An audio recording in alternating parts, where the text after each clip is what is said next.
Hey gamers, it's me, Brian Gamer Woods. And I'm Tyree Taylor, here to talk with Brian this week about Obsidian's new game, The Outer Worlds. So, just how much have you played this game? I beat it. It took me about 20-ish hours. It's not a super long game like Fallout New Vegas or anything, but they didn't really say that it was. They said it was going to be shorter. And I think the length, it does kind of benefit it, because if it was a super long game, I wouldn't want to replay it, but this time I finished it, I'm like, oh, I could replay that sometime in the future. It's not too much of an undertaking. So how does this compare to Fallout New Vegas? I think it compares pretty well. I mean, the thing with Fallout 3 and Fallout 4, different developer, technically, but the thing that they tried to do that New Vegas did was have the choice and stuff from New Vegas, but they kind of just failed miserably. In this one, they really brought the faction stuff from New Vegas and a lot of the speech stuff back. I think it's they took the stuff I liked about New Vegas and put it into a new game. And from an outside perspective, Fallout 3, 4, and New Vegas may not seem different, but like at their core, they're very, very different to me.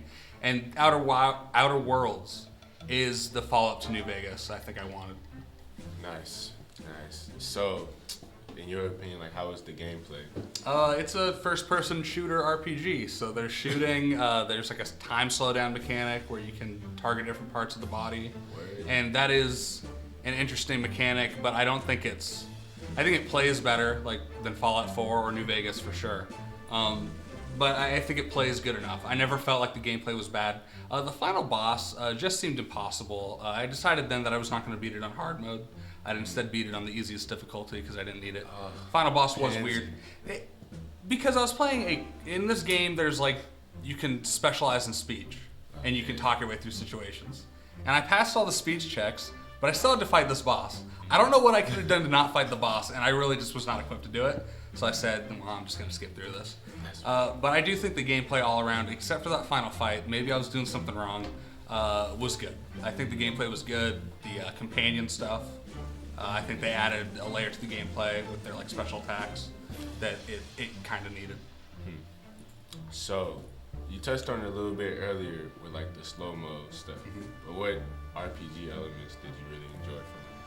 I mean, they kind of made it so instead of specializing super early, you could do everything because every skill was part of a category.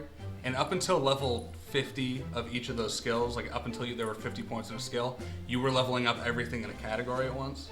So you were really you're really rounding yourself out really well so you can really find out what you want to do. And I think that's a nice and easy way. At the beginning, you can really cripple yourself in a way. You can, if you take a negative aspect on a trait, when I first started the game, I had to restart it for 4 hours because I said, okay, I don't need perception, I want higher intelligence. So I did negative perception, and that just made it so headshots didn't do extra damage. I'm like, oh, this is actually just a worse game now. It's just a worse game. So and the speech, I found it pleasant that you could talk your way through most big encounters. Pretty much before any big fight, someone would talk to me, and I could intimidate them, talk them down, lie to them or something. And I liked how you could talk your way through most of the stuff. Nice. So it's clear you enjoyed this game. Yeah.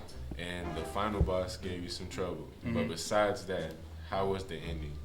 The ending was kind of disappointing, not in a way because I could tell from far away, okay, so... Well, I kind of didn't. In New Vegas, you could side... There were 4 different major factions to side with, and then a lot of little stuff that would kind of build which path you took. And in this, it is just 2 major factions to side with. You can side with the corporations or not the corporations, and your choices with other minor factions kind of factor into the final mission, but not in a major way. So that was slightly disappointing. How I was trying to kind of play it smart and just kind of I was trying to play in a way that it eventually just said no, you can't do that. I was kind of trying to play smarter, not harder, and it eventually just said, no, the choice, what you think you're doing is not actually how this game is built. So that was kind of disappointing, but maybe I rushed through it at the end, but I don't think I rushed through it too hard, but the ending wasn't terrible, but it wasn't, it was fine. It ended on kind of they kind of let it open for a sequel, which is fine. But yeah, the ending was fine. I think it could have used more factions, but I mean, they were not. They never said they were making a game as big as New Vegas, so that's fine.